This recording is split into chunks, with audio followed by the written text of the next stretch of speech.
Que San Francisco es producto de la inmigración es una certeza en nuestra historia. La inmigración italiana fue la más numerosa, fue en términos cuantitativos la más importante. La que le siguió en importancia cuantitativa es la comunidad española, la inmigración de España. Vamos a hablar de la colectividad española en esos primeros años de San Francisco, primeras décadas de San Francisco. Arturo, ¿los españoles fueron llegando en paralelo con los italianos o un poquito después? No, aquí a la colonia. En paralelo, porque hay españoles. Entre los primeros inmigrantes ya hay españoles. Sí. Sí, incluso entre los compradores de terrenos en los principios. Es más, José María Villar y Fernández, que fue, digamos, el empresario español, tal vez máximo empresario español que hubo en aquella época en San Francisco, era amigo de Iturraspe, y él llega a San Francisco cuando esto apenas estaba fundado, precisamente por su relación con José Bernardo Iturraspe, a quien conoce en Santa Fe. El enterado del proyecto de Iturraspe. Entre los compradores de las primeras tierras también hay algunos españoles. Sí, hay españoles también. Hay sí, españoles, hay suizos. Alemanes, sí. Hay muchos apellidos como Calvermaten, Carlen, Los Diel, en fin, hay mucha gente de apellidos, ¿no es cierto?, sajones que han estado entre los primeros que se instalan acá en San Francisco. La lista es de 80 y pico de personas, de 80 y pico de familias, o sea que hay muchos. Y había de distintas nacionalidades. Pero en el caso de los españoles, que llegan junto con todas las demás corrientes étnicas, se instalan en San Francisco, y uno de ellos, ya te digo, era José María Villar y Fernández, que fue una persona prominente dentro de la sociedad de San Francisco hasta que fallece en el año 1943. O sea que durante todo ese periodo, esos prácticamente 50 primeros años de San Francisco, él fue una persona muy destacada. El tema de la colectividad se forma en el año 1901 hacia la sociedad. Antes de pasar a la colectividad, dentro de la actividad económica, el perfil de los españoles estaba más vinculado al comercio, ¿verdad? La mayoría era comerciante.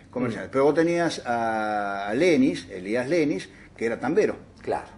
Elías Lenis se dedicaba al tambo. Claro. Pero sí, la mayoría de los inmigrantes españoles que estaban radicados en esta zona estaban dedicados al comercio. Bien. Precisamente Villar y Fernández era comerciante, Trigueros de Godoy, que era español, era comerciante, Benito era comerciante, Grande era comerciante, en fin, son todos apellidos españoles de comerciantes de aquel tiempo. A los poquitos años de existencia de San Francisco ya se organizaban en colectividad. En colectividad, en razón de que, como los italianos estaban organizados en la Sociedad 20 de Septiembre y Laboro, tenían también la Sociedad Operaria, en fin, ¿por qué? Porque eran mutuales que de alguna manera le proveían a los miembros de esa mutual servicios sociales, por enfermedad, por fallecimiento, asistencia económica si la necesitaban. Entonces se organizaban de esa manera, abonaban una cuota y recibían un beneficio que tenía que ver con esto que te contaba, la salud, la parte económica, el sepelio, cuando fallecía la persona, o sea, que cumplían los roles que cumplen algunas mutuales todavía el día de hoy. Algunas mutuales del día de hoy, o las obras sociales, en los aspectos que tienen que ver con la salud. Pensemos que si alguien se enfermaba en esa época aquí, para internarlo había que internarlo en Rosario. Hasta el año 16 que se hace el hospital acá. Se inaugura el hospital Entonces acá. Vos tenías un traslado, tenías una mantención, y muchísima gente no tenía los recursos económicos para eso. Y además de lo que podríamos llamarle hoy el salario caído, el tiempo que no había producción, no tenía productividad. Claro. Entonces se crean estas entidades. Y en el año 1901 los españoles se organizan y hacen la Sociedad Española de Socorros Mutuos, precisamente, que así se llama. Socorro mutuo, exacto, un principio solidario. Un principio solidario. Esto funciona muy bien, con una gran adhesión, pero allá también por el año 15, 16, comienzan a surgir algunas diferencias entre miembros de la colectividad y forman otra entidad española que se llamaba la Patriótica Española. La Patriótica Española. ¿Los motivos de esas divisiones eran y a veces intereses concretos o ideológicos? ¿O vínculos con la España No tanto así todavía, eso viene después. Bien. Yo pienso que son algunas ansias de poder de la gente, ¿no es cierto?, de los miembros de la colectividad. Porque vos tenías que, quien aglutinaba a la Sociedad Española de Socorros Mutuos era Villar y Fernández. Claro. Era Villar y Fernández. Pero en la otra, la Patriótica Española estaba encabezada por Aurelio Gómez Sixto, sí, que era una persona respetada en el pueblo también, porque era el director del Instituto Hispano-Argentino. Claro, un docente. Un docente, ¿no es cierto? Y el maestro, para aquella época, era una persona... Tenía un rango social el jefe de la estación de trenes, el maestro, ni siquiera el director de la escuela, pero claro, el maestro ya, ¿no es cierto? Alguien que estaba en el Poder Judicial, bueno, era una persona muy especial, muy considerada, que incluso en los actos tenía que hablar, claro, hablaba en los actos. Todo. Bueno, entonces, Aurelio Gómez Sixto, que tenía interés en ser agente consular en San Francisco, crea la Patriótica Española. Y desde la Patriótica Española impulsa, con la firma de connacionales, su postulación a agente consular, cuando al mismo tiempo, desde la Sociedad Española de Socorro Mutuos, se impulsaba el nombre de Villar y Fernández, claro, para que sea el agente consular. Que en realidad era la persona de mayor prestigio, era Villar y Fernández. Al encontrarse en la Embajada de España entre esta división y esta disyuntiva, resuelven no designar ningún agente consular momentáneamente en San Francisco para los españoles. Claro, algo que con el paso del tiempo... Evitan laudar. En ese momento sí. Para, digamos, no tomar partido por una de las dos facciones en que se había dividido la sociedad en aquel momento, cosa que consigue luego Villar y Fernández años después, ¿no es cierto?, para tener el título aquí en San Francisco, que lo tenía bien merecido, en razón de que fue incluso el donante de la tierra donde está la Sociedad Española en este momento, y fue una persona así altruista completamente, que en algo que continúa todavía con la muerte de él, a través de la Fundación Villar y Fernández. Bien, en cuanto a otro tipo de enfrentamiento que tuvieron en la... Luego la Patriótica Española se disuelve, con el paso del tiempo se desaparece, ¿no es cierto? Y todos los españoles se agrupan en una sola entidad, que es la entidad madre, la Sociedad Española de Socorros Mutuos. Me interesa que nos cuentes cómo impactó pensemos que en los años 30 sobreviene la Guerra Civil. En España, en claro. España. Entre 1936 y 1939. Y 39. Esa profunda división en España entre el fascismo y el republicanismo, y los republicanos, ¿tuvo repercusión acá? ¿Se seguía a 50 años de haber sido fundada San Francisco, se seguía discutiendo lo que sucedía en las madres patrias? Sí, sí, acá se llevaba, volvió a producirse una división, ya no creando otras entidades, pero sí hubo españoles que tomaron bando por el franquismo y otros que eran con los republicanos. O sea, generalmente la gente de ideas socialistas, ¿no es cierto?, se agrupaban sin nombre, pero a favor de los republicanos. Y los demás lo hacían, ¿no es cierto?, para la parte de la monarquía o del franquismo, que era lo mismo que lo que representaba. A tal punto que dentro de esas divisiones que tenían y mantenían la profunda fe católica que tenían los españoles, que los caracterizaba incluso, y organizaban misas por la gente de un bando o del otro. O sea, cada cual organizaba la suya. Cada cual organizaba la suya. Claro. Y el sacerdote era el único, o sea, el padre Carlos Borelo, así que daba la misa para los dos bandos. Y era italiano, de paso. Pero por separado, ¿no es cierto? Pero por separado. Claro. ¿Te das cuenta? Pero eso era lo que ocurría acá. Es más, se reunía dinero y se enviaba a España para cada uno de los bandos. O sea, cada uno reunía dinero y mandaba a su gente este dinero, ¿no? ¿Este tipo de divisiones se reflejaban en los medios de prensa de la época? Sí, porque ahí era como se convocaban. Claro, se convocaban a través de... A través de los medios gráficos, ¿no es cierto? Prácticamente en esa época La Voz de San Justo ya era diario, y en ese momento estaba el diario El Progreso y el diario La Voz de San Justo. Y a través de los medios se hacían las convocatorias para las misas, para las reuniones, nada festivo para reunir dinero. Pero a veces sí, una comida, una cosa pero muy austero, ¿no es cierto? Una cosa así muy cauta, porque estamos hablando de que la gente que estaba reuniendo dinero como para una guerra, para apoyar bandos en guerra. Y los medios, la voz de San Justo... No tomaban partido. No tomaban partido, porque los dos estaban en manos de... Belén Cabrera, bueno, era un hombre más bien... Era argentino. Argentino, Belén claro. Cabrera era argentino. Pero no tenía nada que ver con esto, sino que, de todos modos, editorialmente, en el caso de La Voz de San Justo, era más para el lado republicano que fascista. Que para el lado del sí, franquismo. absolutamente, en razón de que el director de la época acá era del Partido Demócrata también, ¿no? Claro. Que era Mario Formento, era claro. el director de esa época. Que tenían un perfil más bien republicano, republicano para, sí. para la época. Como mutuales, no sobrevivieron a la competencia que vino después de los sectores privados y todo lo demás. No, ni esta ni tampoco lo que fue la parte de las otras colectividades, ¿no es cierto? Los italianos. Claro, que tienen, bueno, el italiano se manifiesta más a través del panteón social, ¿no es cierto?, que tienen cuestiones educativas, y lo mismo canalizaron los españoles. Pasado ya el tema del tiempo de la guerra, vuelven otra vez a unirse todos, digamos, en la sociedad española, y comienzan, porque ya venían desde antes, grandes celebraciones por lo que era el 12 de octubre. Para los españoles, el Día de la Raza, ¿no es cierto? Y lo fue hasta no hace muchos años atrás. No, sí. O sea, hasta alguna década aproximadamente atrás, unos tiempos antes, el Día de la Raza era algo celebrado en las escuelas, con un perfil muy claro del descubrimiento de América, en fin. Y eso, bueno, se celebraba mucho desde la colectividad española, se hacían las romerías, se desfilaba por la ciudad con la banda de música de la municipalidad al frente, y se contrataban conjuntos españoles con gaitas, los tamboriles, bailarinas, en fin, que venían desde otras ciudades para desfilar por las calles céntricas de la ciudad, saludando a las autoridades, o sea, como ofreciendo a la sociedad española, a la comunidad de San Francisco, su fiesta, que era esa, como lo hacían en el 20 de septiembre los italianos. Claro. Exactamente era lo mismo.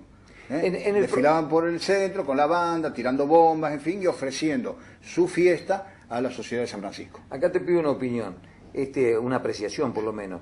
El proceso de asimilación de españoles e italianos, las dos principales colectividades cuantitativamente en San Francisco, ¿fue similar o hubo diferencia? ¿Hubo alguna colectividad que se asimiló más rápido a la argentinidad, al proceso de argentinización? No, todos, yo creo, incluso incluyamos acá hubo ingleses, hubo norteamericanos que estuvieron radicados en San Francisco, los suizo-alemanes, los franceses, los polacos.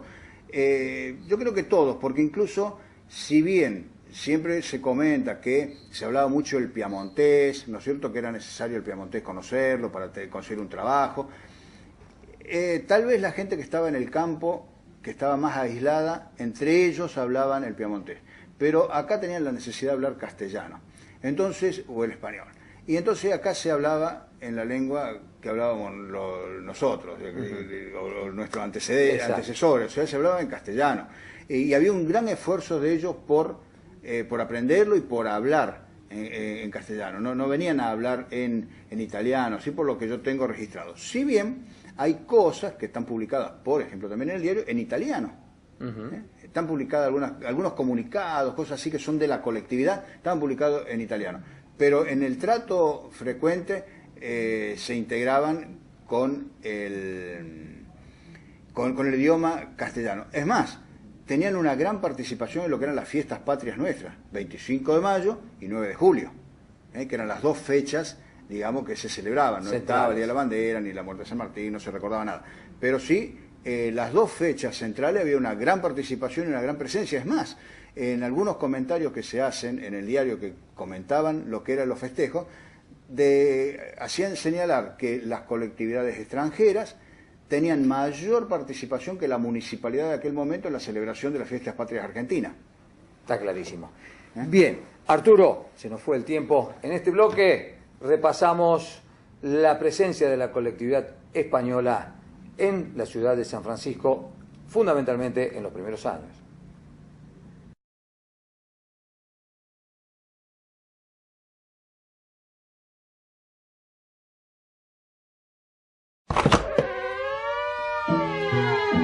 fueron extranjeros que confiaron y se radicaron en San Francisco. Fueron argentinos que trabajaron para hacer un San Francisco mejor. Fueron sanfrancisqueños que se prodigaron para hacer trascender a su ciudad. Hoy, sus fotos, bienes, obras y recuerdos, junto a los de cientos de personas, están custodiados en el Archivo Gráfico y Museo Histórico de San Francisco y la región, para conocimiento y ejemplo de las nuevas generaciones. Esta entidad cuenta con un terreno, un valioso patrimonio, el trabajo voluntario de muchas personas desde 1996 y un proyecto para dar a San Francisco y la región un archivo y museo de real jerarquía. Y para ello necesita el apoyo de la comunidad. ¿Cuál será su aporte para que esta obra se concrete? Archivo Gráfico y Museo Histórico de San Francisco y la región.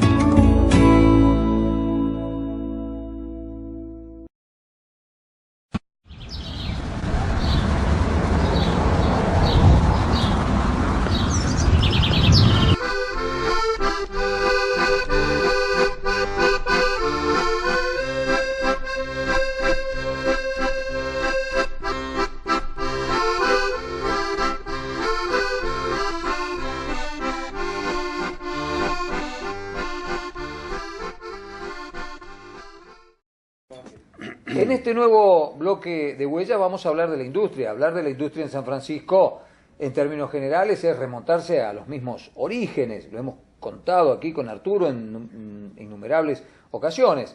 El origen del actual emplazamiento de San Francisco es el ferrocarril y junto al ferrocarril la industria molinera.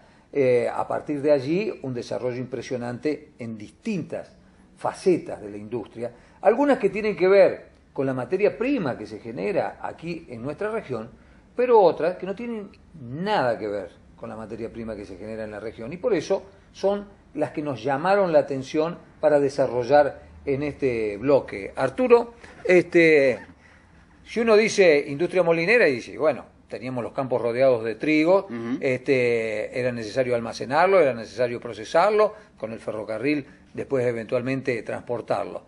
Ahora, si uno dice cal en San Francisco, donde no hay montañas de donde sacar el producto, si uno dice jabones, si uno dice licores en San Francisco, es como que llama la atención. Y sin embargo, tuvieron presencia esas industrias en la historia de la ciudad. Claro, y fueron importantes. Esa es un poco la otra industria que tuvo San Francisco y que en algunos casos ha continuado a lo largo del tiempo, ¿no? Es un poco la presencia de la industria química, una industria química muy chica, pero que tuvo su desarrollo también en la ciudad para cubrir necesidades que en aquel momento había, en razón de que no todo podía importarse ni todo podía traerse a veces desde los grandes centros. Claro, el urbanos, transporte claro. en aquellos primeros años tampoco era algo fácil. No era sencillo. No era sencillo. Claro.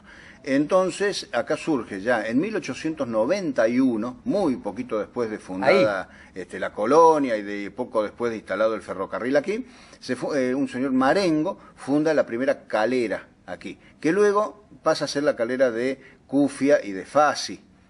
Que estaba aquí en la zona de 9 de julio, vos nos la mostraste. El archivo gráfico tiene fotografías. Sí, están las fotografías del lugar donde se trabajaba, que era en Boulevard 9 de Julio, aproximadamente entre calle Sarmiento y Corrientes. Bien. Todo ese espacio estaba ocupado por la calera, que luego se la conoció más y trascendió más como la calera de Patruco. Claro, ahí está. Así es como yo la recuerdo. Trasciende más como la calera de Patruco. Recuerdo que vos nos contabas, ¿no? Claro, el primer dueño es un señor Marengo. Marengo se la vende después a Cufia, Fasi, en sociedad con Minetti de Córdoba. ¿Por qué? Porque Minetti era el que le abastecía los minerales desde la Sierra de Córdoba a través del ferrocarril y depositaban con los vagones al lado de la propia empresa. Claro. El mineral de cal para que así la cocción. Minetti de la familia de la misma empresa que continúa hoy. Que continúa de los marinos Minetti. Exactamente. Y escúchame, Arturo, entonces aquí, a través del ferrocarril, ¿qué llegaban? ¿Las piedras? Llegaban las piedras y acá se hacía todo el tratamiento para hacer la cocción, que se llama, de ese mineral, para hacer la cal. Se producían 50 toneladas diarias de cal. O sea que era una producción muy grande para un pueblo que estaba empezando a construirse y necesitaba de esa cal, pero también se vendía luego en otros lugares y el remanente se exportaba a Paraguay. Por el ferrocarril también se mandaba al puerto de Santa Fe o de Rosario, y desde ahí se embarcaba río arriba y se llevaba hasta Paraguay. O sea que una de las primeras productos incluso exportados desde este lugar no solamente es harina o cereales como materia prima, sino ya material elaborado, algo con valor agregado, como era la cal para construcción. Lo que vos decís de la exportación a Paraguay, tal vez nos ayude a explicar de por qué la fraccionaba acá, es decir, había un doble interés. Bueno, venderla aquí en toda la región, exacto, pero también de aquí estaba más cerca del puerto, punto de exportación. También. ¿No? O sea que, bueno, eran visionarios en instalar este tipo de negocio, este tipo de empresas. De hecho, María Inés Fassi, ¿no?, que estaba casada con Cufia, luego en viuda de Cufia se casa con Patruco, ¿no? María Inés Fassi es considerada la primera mujer millonaria de San Francisco, porque la facturación, en el año 15 y 16 aproximadamente, la facturación rondaba el $1.000.000 anuales. Que una empresa facture $1.000.000 en esa época. Sí, eran pesos fuertes. Era una moneda fortuna, ¿no es cierto?, en dinero, que obviamente hay que tener en cuenta gastos y cosas, ¿no? Esa era la facturación, pero el remanente que le quedaba de dinero o el beneficio que le quedaba era muy grande, y eso en una sucesión de años de una empresa que comienza en 1891 y quiebra en los años 40, es medio siglo de ingresos muy fuertes. Y el proceso de transformar esa piedra, ese producto primario, en la cal, era en hornos. En hornos, claro. Grandísimos hornos. Que vos recordás que en uno de los capítulos de Huella, donde nosotros hablamos sobre las huelgas, precisamente, es decir, dejaba mucho dinero también, pero los sueldos que se pagaban en el lugar eran bajos. Claro. Donde la respuesta de la empresa a los obreros huelguistas había sido que le pagaban poco, porque ellos no tenían ningún tipo de capacitación, no precisaban gente formada, era un trabajo y que lo bruto. que le pagaban, lo que le pagaban estaba bien pagado, y no le dieron el aumento que habían pedido los huelguistas en aquel momento, año 17. Pero la facturación de la empresa era muy buena. Bien, eso por un lado. Eso por el lado de la cal. Hubo otros productos de industria química. Para la misma época, ¿no es cierto? Acá vos tenías una jabonería que era de un señor Manuel Terizot, cuyo edificio existe todavía. Está en la avenida 9 de septiembre, al lado del Club San Isidro, en inmediaciones de San Isidro, una construcción que en varias oportunidades le estuvieron haciendo refacciones, lo estuvieron recuperando. Ese edificio, así como está todavía, o las partes que quedan de ese edificio, son ya más que centenarias, porque son de la época en que estaba ahí la fábrica de jabones de Terizot. Terizot, él trae acá un técnico jabonero, porque tampoco no era cuestión de que cualquiera lo hacía. Y además de ser un técnico jabonero, era artista plástico.